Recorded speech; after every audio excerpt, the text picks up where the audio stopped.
اب میرا خیال ہے اس کا نوٹس لیں گے قاضی فیض عیسیٰ صاحب ضرور، یقیناً اس کو میرے خیال میں اس رپورٹ کو رد کریں گے، اس رپورٹ کو رد کریں گے. صحیح ہے سر. اتنا زیادہ تو نہیں ہو سکتا کہ ملزم کو آپ مدعی بنا دیں اور مدعی کو ملزم بنا دیں. بالکل صحیح. وہ انہوں نے یہ کیا ہے عمران خان کے توشہ خانہ کیس میں، جو میں نے کبھی سنا جی ہی نہیں. 4000 سال کی تاریخ میں نہیں، قانون کی تاریخ میں نہیں ہوا ہوگا کہ آپ نے ملزم کے وکیل کو یا استغاثے کو وکیل کو کہا کہ تم اب کہ تم صفائی کے وکیل ہو اور جرا کرو اپنے ہی گواہ پہ. بالکل ایسے. یہ تو سنا ہی نہیں ہوگا. اس قسم کی پروسیسز پہ تو ججز کو پروسیکیوٹ ہونا چاہیے. بالکل. جن ججز نے یہ فیصلے دیے ہیں ان کو مس کانڈکٹ کے تحت ان کے خلاف ہونی چاہیے، اور جن وکلاء نے وہ جرا کی ہے اپنی مخالف پارٹی کے وکیل بن کے، وہ ان کو ان کے لائسنسز کینسل ہونے چاہیے. بالکل صحیح. سر بہت شکریہ سر آپ کے وقت کا. ناظرین یہاں پر ایک بریک لیتے ہیں. بریک کے بعد جب ہم واپس گئے تو ہم بات کریں گے شیر افضل مروت صاحب جو وہ باز نہیں آ رہے ہیں. روزانہ کی بنیاد پر ہم دیکھتے ہیں کہ کوئی نہ کوئی ایسا بیان بلکہ کوئی نہ کوئی ایسا چٹکلا چھوڑ دیتے ہیں جس سے ان کی تو شہرت میں اضافہ ہو جاتا ہے، لیکن پارٹی جو ہے وہ اس بیان کو تردید اس سے لا تعلقی کا جو اعلان کر دیتی ہے. وہ بیانات کیا ہیں بریک کے بعد ڈسکس کرتے ہیں.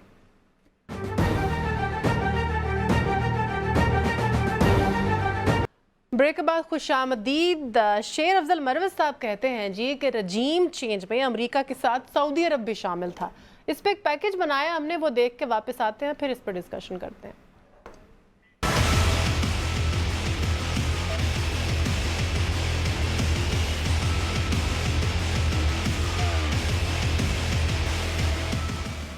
شیر افضل مروت ایک بار پھر تحریک انصاف کے لیے شرمندگی کا باعث. پارٹی نے رجیم چینج آپریشن میں سعودی عرب کے کردار سے متعلق بیان سے اظہار لا تعلقی کر دیا. خیالات حقائق سے منافی قرار. پی ٹی آئی رہنما شیر افضل مروت حسب روایت جوش میں ہوش گنوا بیٹھے. ہر مشکل میں کام آنے والے دوست ملک پر ہی انگلیاں اٹھا دیں. نجی ٹی وی سے گفتگو میں بولے رجیم چینج آپریشن میں سعودی عرب بھی شامل تھا. یہی دو ممالک ہیں سعودی عرب اور امریکہ جن کے تعاون سے تو رجیم چینج آپریشن ہوا ہے. کنڈیوٹ کا کردار ادا کیا ہے سعودی عرب نے. آپ کہہ رہے ہیں کہ سعودی عرب بھی عمران خان کی حکومت گرانے میں شامل تھا، معاونت تھی. پانی سر سے گزرا تو پارٹی قیادت کو ہوش آئی. انتہائی غیر ذمہ دارانہ بیان پر وضاحت جاری کرنا پڑی. ترجمان کا کہنا ہے کہ بانی پی ٹی آئی کا سعودی ولی عہد سے باہمی احترام کا تعلق ہے اور سعودی عرب کے ساتھ تعلقات کو نہایت قدر و منزلت سے دیکھتے ہیں. ترجمان پی ٹی آئی کا کہنا ہے کہ شیر افضل مروت کا موقف ان کی ذاتی رائے ہے. قیادت اور کارکنوں کی تائید و توثیق حاصل نہیں. پاکستان اور سعودی عرب کے درمیان دہائیوں پر محیط برادرانہ تعلقات مشترکہ کثیر الجہتی مفادات کے امین اور لائق تحسین ہیں. اس سے قبل تحریک انصاف کے رہنما زلفی بخاری نے بھی شیر افضل مروت کو آڑے ہاتھوں لیا. کہا کہ سعودی عرب نے ہر مشکل گھڑی میں پاکستان کو ناکام ہونے سے بچایا. بانی پی ٹی آئی اور پارٹی کی وہ رائے نہیں جس کا اظہار شیر افضل مروت نے کیا.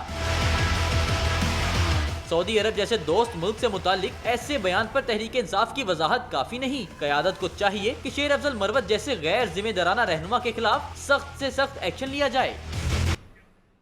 نخیر صاحب آپ کا موقف لینا چاہوں گی اس پہ. میں یہ شیر افضل مروت صاحب مجھے لگتا ہے ان کا ذہنی توازن شاید کوئی ٹھیک نہیں ہے. اتنی بڑی بڑی بات کر جاتے ہیں وہ اور کہ پارٹی کو جو ہے اس کی تردید کرنا پڑتی ہے. شیر افضل مروت صاحب کا ذہنی توازن بالکل ٹھیک ہے اور جو انہوں نے بات کی ہے سمیرا وہ پارٹی کا ہی نیریٹو بیان کیا انہوں نے. ہاں یہ ان سے غلطی ہو گئی کہ یہ انہیں نہیں پتا تھا کہ یہ نیریٹو انہوں نے الیکٹرانک میڈیا پہ بیان نہیں کرنا تھا. ورنہ نیریٹو تو یہی ہے. آپ مسنگ لنکس ذرا ملائیں تو آپ کو سمجھ آئے گی پارٹی کا نیریٹو کیا ہے. وہ ایم بی ایس کا جہاز دینا، واپس بلا لینا، توشہ خانہ، گھڑی، تحفہ بیچ دینا، ٹھیک ہے. تو ایک پارٹی کے اندر آپ کا کیا خیال ہے کہ ایک رفٹ نہیں چل رہی تھی اس حوالے سے؟ صحیح. اور پھر امریکہ وہ سائفر والا کیس اور پھر یہ سارے مسنگ ڈاٹس آپ ملائیں گی نا تو آپ کو سمجھ آئے گی کہ شیر افضل مروت صاحب نے جو کچھ کہا ہے یہ پہلے ڈسکس ہو چکا ہے پارٹی میں. صحیح ہے. یہ انہوں نے وہی بات کی ہے جو پارٹی میں ڈسکس ہو رہی ہے. غلطی ان سے یہ نہیں ہوئی انہوں نے غلط بات کر دی. غلط سے مراد کہ انہوں نے ان سے غلطی یہ ہوئی کہ انہوں نے میڈیا پہ یہ بات کر دی. تو لہٰذا پارٹی کو ظاہری بات ہے اس بات پہ پارٹی نے یو ٹرن ہی لینا تھا. اور یہ کہنا کہ شیر افضل مروت، اب پارٹی میں چونکہ ان کے خلاف لوگ بہت زیادہ ہیں جی بالکل، تو انہیں موقع مل گیا کہ وہ کہیں کہ نہیں یار یہ غلط ہے. ہم تو پہلے ہی کہتے تھے یہ غلط ہے. کھوسا صاحب بھی ان کے خلاف ہیں اور بھی باقی پارٹی کے آپ جانتی ہیں سارے لوگ. تو اس لیے اس سے پہلے آپ کو یاد ہوگا مروت صاحب کو فوکل پرسن کے انہوں نے ڈیزگنیشن سے بھی محروم کر دیا تھا کہ وہ نہیں ہیں. بات یہ ہے کہ ابھی تھوڑی دیر پہلے جب آپ بیپر کر رہی تھی نا اعتزاز صاحب کا، گزارش یہ ہے ہمارے ایک تو ان کے حوالے سے تو میں بعد میں بات کرتا ہوں، انہوں نے جو اس کی بات کی نا 190 ملین پاؤنڈ والی کیس کی جو بات کی، تو اب اعتزاز صاحب ہمارے بزرگ بھی ہیں، بادشاہ بندے ہیں، تو ان سے ہم بحث تو نہیں کر سکتے، لیکن انہوں نے بڑے آرام سے اس میں خان صاحب کو کلیئر کر دیا 190 ملین پاؤنڈ ملک ریاض کی رقم پاکستان کو ملی، وہ کہاں جمع ہونی چاہیے تھی؟ اسٹیٹ بینک میں جمع ہونی چاہیے تھی، وہ ملک ریاض کے اکاؤنٹ میں کیوں جمع ہو گئی؟ ٹھیک ہے، یہ اب بات کرنے کا انداز ہے نا، انہوں نے بڑے آرام سے القادر ٹرسٹ اور اس میں سے کر دیا. یہ ایک سیریس معاملہ ہے. دوسری بات مروت صاحب کی میں آپ کو بتاؤں سمیرا کہ بنیادی طور پہ جو ہمارا سعودیہ کے ساتھ معاملات خراب ہوئے، کوئی تھوڑے سے سرد مہری آئی ان کے رویے میں، وہ پچھلی گورنمنٹ میں آئی خان صاحب کی. ایسا ہی ہے، اسی وجہ سے میں نے آپ کو بتا رہا ہوں کہ وہ مسنگ لنکس جب ملائیں گی تو آپ کو سمجھ آئے گی وہ کیوں آئی، اور تب سے ہی یہ ناراضگی چل رہی ہے. ٹھیک ہو گیا. اب ناراضگی اس لیے بھی زیادہ ہو گئی کہ اب سعودیہ نے ہمارے ساتھ تجارت کا فیصلہ کیا، وہ جو یہاں منصوبے لگا رہے ہیں $5 ارب سے زیادہ، اور یہ جو سارا ماحول بن رہا ہے، تو اس میں تو جو دشمنی ہوتی ہے نا، پھر وہ دشمن کا دوست جو ہوتا ہے وہ بھی دشمن لگنے لگ جاتا ہے. اور ایسے معاملات میں میں یہ سمجھتا ہوں شیر افضل مروت صاحب نا، میں ذاتی طور پہ ویسے سمجھتا ہوں برے انسان نہیں ہیں، ذرا بڑبولے نہیں کہتے ہم پنجابی میں، اس ٹائپ کے ہیں، لیکن ان کو تھوڑا سا نا یہ احتیاط کرنی چاہیے. یہ جو ان کا نقطہ نظر ہے یہ آپ کو ماشاءاللہ سوشل میڈیا پہ بھی نظر آتا ہے. بالکل ٹھیک ہے. ان کو احتیاط پتہ ہے کیا کرنی چاہیے تھی. یہ جو معاملات ہیں نا، آپ کو یاد ہوگا سرکاری ٹی وی پہ ایک دفعہ یہ پچھلے دنوں ہی وہ اسرائیل کے حوالے سے جو کچھ چل گیا تھا اور اس پہ جو رسپانس آیا تھا، اس میں بھی برادر ملک کا تذکرہ آیا تھا سعودی عرب کا. تو ایسے معاملات جو دو ملکوں کے درمیان کسی بھی قسم تعلقات کی خرابی کا باعث بن سکتے ہوں، ان میں احتیاط کرنی پی ٹی آئی کو اس کے اوپر سخت ایکشن لینا چاہیے. ابوبکر صاحب، آپ کو لگ رہا ہے کہ یہ پارٹی کا بیانیہ یا پارٹی کا موقف ہے جو شیر افضل مروت صاحب نے بات کی؟ دیکھیں، ہم اس کو پارٹی کا موقف تو بالکل بھی نہیں قرار دے سکتے، جبکہ پارٹی نے اس کو ڈس اون بھی کر دیا ہو. اور اب تک کا جو نیریٹو ان کی حکومت کی تبدیلی کے حوالے سے جو گزشتہ 1.5-2 سال میں ہم سنتے رہے، اس میں کبھی بھی اس طرف جو ہے نا کسی نے اشارہ بھی نہیں کیا. ٹھیک ہو گیا. یہ جو شیر افضل صاحب کا معاملہ ہے، میرا خیال ہے بہت کیئرلیس ہیں اور لوز ماؤتھ ہیں، اور جو ان کا دل میں آتی ہے بڑبولے قسم کی شخصیتیں بول دیتے ہیں. ان میں بنیادی جو ایک ڈپلومیٹک نارمز ہوتے ہیں جو عام شہری میں یا کسی لائر میں یا کسی پاکستانی شہری کے ذہن میں ہونے چاہیے، کہ ایک اعلیٰ ترین جو وفد جو ہے سفارتکاری کا، وزیر خارجہ جو ہیں سعودی عرب کے پاکستان میں موجود ہوں، اور یہ اس طرح کی بے سر و پا قسم کی باتیں کریں، میرا خیال ہے بالکل سینسلیس ہے، بہت غیر ذمہ دارانہ ریمارکس ہیں. جتنا ان کو کنڈیم کیا جائے، یہ ایکچولی اس دورے کو یا اس دورے میں جو کوششیں ہو رہی ہیں اس کو سیبوٹیج کرنے کی کوشش ہے. صحیح. ابھی اس کو یہ قرار دینا کہ ایک سیاسی جماعت کی سطح پر ہیں، تو میرا خیال ہے یہ بھی میں اس کو بھی کسی حد تک کیئرلیس سمجھوں گا، اس طرح کی رائے قائم کرنا، کیونکہ ایک پارٹی نے اس کو ڈس اون کر دیا اس بات کو. اور کسی بھی سیاسی جماعت کا کوئی ایسا معاملہ ہو جب اس کو سیاسی جماعت ڈس اون کر دے، تو میرا خیال ہے اس پر پھر ایک لایانی قسم کی بحث بن جاتی ہے. لیکن جس نے بیان دیا ہو اس کو گریل کرنا چاہیے. میں بھی کر رہا ہوں، نوخیز صاحب بھی کہہ رہے ہیں، تمام پاکستانی یہی سمجھتے ہیں. تو آپ کے خیال میں کیوں میں تو سمجھتا ہوں انہیں معافی، میرا خیال ہے انہیں معافی مانگنی چاہیے اس کے اوپر. ان کو نا خام خواہ زوم ہے، ان کو لگتا ہے کہ شاید اب یہ عمران خان صاحب کے پوائنٹ آف ویو سے ایک نمبر 2 قسم کی شخصیت. ان کو یہ نہیں پتا کہ آج کل ان کو لگتا ہے یہ کراؤڈ پولر ہیں، چل رہے ہیں، ہماری کیا ڈیل چل رہی ہے، وقت آیا ہوا ہے، سارا کچھ بے وقوفی کی انتہا ہے، غیر ذمہ داری کی انتہا. بس ایک جملہ دے دیں، ان کو لگتا ہے، ان کا آپ نام دیکھیں نا شیر افضل، تو ان کو لگتا ہے کہ شاید ان کے نام میں یہ شیر بھی ہیں اور پھر یہ افضل بھی ہیں، تو ان کو اندازہ نہیں ہے کہ تحریک انصاف میں تو اس طرح کی کوئی ایکسیپٹنس نہیں ہے. تو یہ جو کراؤڈ پلر والا معاملہ ہے یا یہ جو ٹک ٹاکس بناتے رہتے ہیں, ٹھیک ہو گیا, ان کو اندازہ نہیں ہے کہ یہ سب کچھ تحریک انصاف جو ہے یہ تو عمران خان صاحب کی مرہونہ منت ہے, اور یہ ساری جد و جہد ان کو اقتدار میں لانے کے لیے, ان کی لیڈرشپ کے لیے, ان کی رہائی کے لیے ہے. تو انہیں میرا خیال ہے اپنے جو ایک اپنا سائز ہے نا اس میں واپس آنا چاہیے. اس طرح کے حالات میں اگر یہ اس طرح کے بیانات دیں گے تو پھر تو اس طرح. لیکن میں سمیرا ایک بات بتاؤں, یہ جو ابوبکر صاحب نے کہا نا, چند دن پہلے, چند ہفتے یا چند مہینے پہلے شیر افضل مروت صاحب پنجاب تشریف لائے جہاں گرفتار ہوئی, یاد ہے آپ کو؟ بالکل بالکل. اس وقت نیریٹو بالکل مختلف تھا ابوبکر صاحب کا, کیا بات ہے. اور یہ اس وقت پی ٹی آئی میں جتنے لوگ موجود ہیں کراؤڈ پلر ان میں شیر افضل مروت ہیں, ایسا ہی ہے, بالکل یہ مان لیں. اچھا یہ جو بیان ہے نا, یہ میں آپ کو بتاؤں, آپ کو یاد ہوگا, آپ کو یاد ہوگا ایک انتہائی, اس سے پہلے تو میں اور آپ میں سے کون جانتا تھا, ایک میں تو باقیوں کو بھی نہیں جانتا, یہ تو بات کرتے ہیں اس وجہ سے کراؤڈ پلر ہیں. سنیں, نہیں, اور وہ جب لاہور آئے تھے, وہ بھی اسی کام کے لیے آئے تھے. سنیں, کراؤڈ پلر وہ فارن پالیسی کے خلاف بیان دینے تو نہیں آئے تھے لاہور میں, تب ہم نے اس لیے تو نہیں پریز کیا. میرا بھی جملہ سن لیں. وہ کراؤڈ پلر اس لیے ہیں کہ وہ اس سختی کے ماحول میں پہلے بہادر شخص بن کے سامنے آئے جنہوں نے یعنی اپنی پارٹی کی بات کی. اچھا لیکن میری سمیرا ایک جملہ سن لیں. آپ کو یاد ہوگا ابوبکر صاحب, پارٹی میں جب ایک انتہائی طاقتور شخصیت کی اپوائنٹمنٹ ہونی تھی ہمارے آرمی چیف صاحب کی, اور اس وقت کیا پیغام دیا گیا تھا سعودیہ کو کہ یہ کسی ایک خاص فرقے سے تعلق رکھتے ہیں, سعودی سفیر کے ذریعے یہ پیغام گیا تھا جس پہ طوفان مچ گیا تھا. لہٰذا پارٹی کی پالیسی کو سمجھیں حضور. یہ کہنا کہ شیر افضل مروت نے جو کہا یہ ان کی ذاتی رائے ہے, یہ غلط ہے. میں نے پہلے بھی آپ کو کہا میں شیر افضل مروت کا ترجمان تو نہیں ہوں. ٹھیک ہے, میں نے تو ڈسون کیا, میں نے تو پارٹی کے ترجمان بھی نہیں ہیں, پارٹی کے بھی نہیں ہیں. اچھا اسی پہ پارٹی ڈسون کر چکی ہے, فردر اس پہ پوزیشن لینی ہے تو فون پہ لے لیں. اس وقت جو حالات ہیں نا, بات یہ ہو رہی ہے کہ اس وقت جو حالات ہیں وہ اس طرح کے بیانات کے بھی متحمل نہیں ہو سکتے. لیکن پھر گنڈا پور صاحب کا جو صوبہ ہے نخیس صاحب, آپ نے بھی یہ خبر سنی ہوگی, وہاں پر مشال جو ہے, مشال ان کے لیے 1,71,00,000 کی گاڑی کی سمری جو ہے وہ بھیجی گئی. ٹھیک ہے, بعد میں جب واویلا مچا تو پھر اس پہ انہوں نے کہا مسترد کر دی, سمری کو بھی مسترد کر دیا, پھر انہوں نے برہمی کا بھی اظہار کیا اور انہوں نے خود بھی تردید کر دی کہ ایسی کوئی بات نہیں ہے, یہ تو لیگ پولنگ ہو رہی ہے پارٹی کے اندر سے. اس پہ نخیس صاحب آپ کیا بات یہ ہے کہ یہ واویلا چونکہ بہت زیادہ مچ گیا نا, تو اس لیے انہیں یہ سارا واپس لینا پڑا. فیصلہ تو ہو چکا تھا, گاڑی ان کے لیے آ جائے.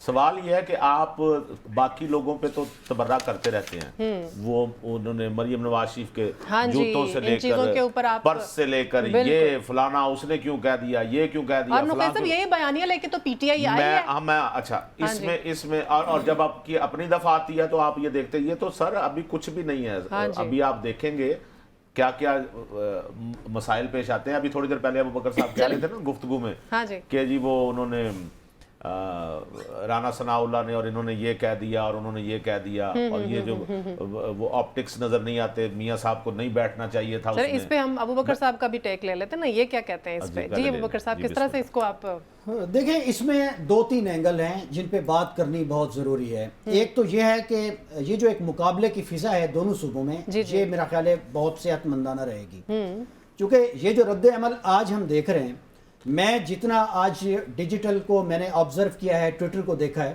اس پر سب سے زیادہ جو آواز اٹھی ہے وہ تحریک انصاف کی صفوں میں سے ہے. یہ وہ یوتھ ہے جس کو ایل انفارمڈ کہا گیا, جس کو کہا گیا کہ یہ بالکل پولرائز کرتی ہے ماحول کو اور گالم گلوچ بریگیڈ ہے. یہ میرا خیال ہے یہ ایک اچھی فضا ہے کہ تحریک انصاف کی صفوں کے اندر سے یہ آواز اٹھ رہی ہے. یہ بڑی زبردست بات ہے. یہ تمام سیاسی جماعتوں میں یہ کریج اور ہمت اور اس کلچر کو اب پروموٹ کرنا چاہیے. دوسرا جو میڈم مشال یوسف زئی صاحبہ ہیں, مجھے بڑی حیرت ہے, وہ جس شعبے کی اپنے ایڈوائزر ہیں, یہ عشر کا محکمہ ہے, زکوٰۃ کا محکمہ ہے. یہ پبلک آف پاکستان کے عمراء کے جو پیسے ہیں جو بینکنگ سیکٹر سے جاتے ہیں یا جو مخیر حضرات دیتے ہیں عام آدمی کی ویل بینگ کے لیے, بالکل ایسا ہی ہے. بےہودہ اور شرمناک رویہ ہے بالکل صحیح کہ ایسی سمری موو ہو گئی اور ان کی سیکٹری نے کر دی, اور وہ بھی بیوروکریٹ ہیں. بالکل, اگر واویلا نہ مچا تو یہ ایکسپٹ ہو جانی تھی, اپنی گاڑی بھی وہ 2.25 کروڑ روپے کی مانگ رہی ہیں. یہ بہت غیر ذمہ دارانہ رویہ ہے. اب وہ اس رد عمل کے آنے کے بعد پیچھے ہٹ گئی ہیں. بالکل صحیح. یہ بھی ایک طرح سے تحریک انصاف میں خواتین کی شیر افضل مروت بن گئی ہیں. صحیح ہے, صحیح. یہ ٹک ٹاکس بھی بناتی ہیں اور یہ ڈیجیٹل میں رہنے کا فن بھی جانتی ہیں. تو میرا خیال ہے کہ فل فور غلط حرکت ہے. بالکل عوام کا سوچنا چاہیے, ان کو عہدے سے سٹیپ ڈاؤن کرنا عوام کا چاہیے. بیانیہ لے کر چلے ہیں نا, تو عوام کا ایک بھی چھوٹی سی سوچنا بات, چاہیے. انہوں نے ایک اور بھی چھوٹی سی حرکت کی ہے. ایک بڑی ذمہ دار صحافی ہیں نادیہ صاحبہ, انہوں نے ان کے ٹویٹس یا ان کے ساتھ جو میسیجز ہیں وہ بھی آج لیک کیے ہیں. ان کا نمبر بھی انہوں نے لیک کیا ہے چلے, اور ان پر الزام لگایا کہ وہ مجھے بلیک میل کرنے یا پیسے مانگنے کی کوشش کی ہے, اور اس کے بعد اس طرح کی خبروں کو ہوا دی جا رہی ہے. بالکل صحیح کہہ رہے ہیں. یہ بڑا غیر ذمہ دارانہ رویہ. اگلا پوائنٹ جو ہم ڈسکس کرتے ہیں, نواز شریف صاحب جو ہیں توشہ کانفرنس میں ان کو ایک اور کلین چٹ مل گئی ہے. نیب کا یہ کہنا ہے کہ نواز شریف نے تحفے میں ملی جو گاڑی ہے وہ توشہ خانہ میں جمع کروا دی تھی, اور اسی طرح سے سابق وزیر اعظم یوسف رضا گیلانی نے نواز شریف کو گاڑی خریدنے کی آفر کی تھی. یہ بھی نیب کا کہنا ہے. ایک چھوٹا سا پیکیج ہے, دیکھ کے واپس آتے ہیں. توشہ خانہ گاڑیوں سے متعلق ریفرنس میں اہم پیش رفت. سابق وزیر اعظم نواز شریف کو ریفرنس میں کلین چٹ مل گئی. نیب نے نواز شریف کو شامل تفتیش کرنے سے متعلق عدالتی احکامات پر عمل درآمد رپورٹ جمع کرا دی. احتساب عدالت کے جج ناصر جاوید رانا نے صدر مملکت آصف زرداری, نواز شریف اور یوسف رضا گیلانی کے خلاف توشہ خانہ گاڑیوں سے متعلق ریفرنس کی سماعت کی. دوران سماعت نیب نے نواز شریف کو شامل تفتیش کرنے سے متعلق عدالتی احکامات پر عمل درآمد رپورٹ جمع کرائی گئی رپورٹ کے مطابق سپریم کورٹ نے جعلی بینک اکاؤنٹ سے متعلق ریفرنس کی ہدایت کی تھی. یہ سب مبارک ہو آپ کو, ہیں کلین چٹ مل گئی میاں صاحب کو توشہ خانہ ریفرنس میں. میں یہ سمجھتا ہوں جی, ایک تو اس مسئلے کو ذرا سمجھیں. یہ گاڑی والا جو مسئلہ ہے نا, ہمیں سننے کو ملتا ہے نا جی دوست احباب میں کہ 6 لاکھ دیے میاں صاحب نے. جی جی. تو پہلے تو آپ اس دور میں گاڑی کا جو تخمینہ لگایا گیا اور اس کا جو 20% بنتا تھا وہ ذرا نکال لیں, وہ اتنا ہی بنتا ہے. اچھا. لگ بھگ 6 لاکھ. ٹھیک ہے. نمبر 2, توشہ خانہ میں کوئی گاڑی آتی ہے تو ہمیں اس کا ایک رول ہے کہ گاڑی نہیں آپ لے سکتے. ٹھیک ہے. ٹھیک ہے. تو گاڑی کہاں جاتی ہے پھر؟ توشہ خانہ میں جو گاڑی آتی ہے وہ پڑی بیکار ہو جاتی ہے, یا اس کا کوئی چیز آتی ہے اور جو توشہ خانہ میں کوئی نہیں لے سکتا وہ پھر کہاں جاتی ہے گاڑی. ٹھیک ہے نا. تو وفاقی جو ٹرانسپورٹ ہے ان کا جو پول ہے اس میں ان کو شامل کر لیا جاتا ہے, اور وہ گاڑیاں یوز ہوتی ہیں پھر. ٹھیک ہے. ٹھیک ہے. ٹھیک ہے. سیل بھی ہو جاتی ہیں, لے بھی لی جاتی ہیں. توشہ خانہ کی ایک چیز یاد رکھیں, کسی کو اس پہ اعتراض نہیں ہے توشہ خانہ سے آپ نے چیز کیوں لی, پہلے تو یہ ذہن میں رکھیں. ٹھیک ہے. تو اگر آپ بطور صحافی وزیر اعظم کے ساتھ, بطور مہمان کسی بھی وزیر اعظم کے ساتھ جاتی ہیں اور وہاں پہ آپ کو کوئی گفٹ ملتا ہے, وزیر اعظم کو ظاہری بات ہے اچھا گفٹ ملتا ہے, جو ساتھ گئے ہوتے ہیں انہیں بھی اچھا ملتا ہے لیکن ذرا وہ کم قیمت کا ہوتا ہے, تو پہلا حق آپ کا ہوتا ہے کہ آپ لے سکتے ہیں اسے. اگر آپ نہیں لیتے پھر باقی ان کی ایک ترتیب ہے جو لے سکتے ہیں. پہلے یہ رول تھا 20%, پھر خان صاحب نے کیا 50%, لیکن خان صاحب نے جو گھڑی لی وہ 20% پہ لی, گھڑی توشہ خانہ میں آئی ہی نہیں. یہ جو آپ کیس بتا رہے ہیں نا, میاں صاحب نے تو توشہ خانہ سے چیز لینے کے لیے نا ایک یعنی اپلیکیشن دی جاتی ہے کہ مجھے یہ چیز چاہیے جو مجھے ملی تھی, یا آپ نے کوئی چیز دوسری لینی ہے جو کسی اور نے نہیں لی. انہوں نے تو درخواست نہیں دی, اور قانونی طور پہ اس میں یوسف رضا گیلانی صاحب نے اس وقت وزیر اعظم تھے, انہوں نے اس میں قانون میں تبدیلی کی اور یہ وفاقی جو ٹرانسپورٹ پول ہے اس میں سے لی گئی گاڑی. سوال یہ ہے کہ اس میں نیب آپ کو ابو بکر صاحب سے گزارش ہے کہ آپ کو ریلیف ملتا جائے تو وہ جینون ہے, کسی اور کو ملے تو طوفان کھڑا ہو جاتا ہے کہ یہ کیسے ہے. یا تو کہیں کہ دونوں طرف ریلیف مل رہا ہے اور جینون مل رہا ہے, یا کسی کو نہیں مل رہا ہے یا مل رہا ہے یہ بھی جینون ہے. کوئی ایک سٹیٹڈ پوزیشن تو لیں. ابو بکر صاحب اس پہ شارٹ کمنٹ آپ بھی کر دیجئے, پھر اگلا پوائنٹ. شارٹ کمنٹ کی گنجائش تو نہیں ہے, اس پہ ذرا تھوڑی ڈیٹیل بات کرنی تھی, لیکن اسی پہ اکتفا کرنا پڑے گا. سسٹم کا جو ایک ناراض لاڈلا ہے اس کو یہ رام کرنے کی کوشش ہے, چونکہ یہ جو نقطہ ہے یہ پہلی دفعہ ہم سن رہے ہیں. ٹھیک ہے. نہ تو نیب نے یہ ریفرنس بناتے ہوئے خیال رکھا پہلے, نہ میاں صاحب کے وکلائے صفائی نے کبھی کہا. کون سا پوائنٹ؟ یہی کہ یہ اپنا توشہ خانہ میں نہیں تھی, اور یہ جو نیشنل وہیکل پول ہے یہ اس میں تھی, لہذا اس میں سے خرید لی, توشہ خانہ میں تو تھی نہیں. ٹھیک ہے. اور یہ آج اچانک اس پوزیشن نے ایمرج کیا اور نیب اس سے پیچھے ہٹ گیا ہے, اور یہ ظاہر ہے اب تو یہ بھی پیچھے ہٹنا بھی پولیٹیکلی موٹیویٹڈ ہے, اور ایسے کیسز کے پیچھے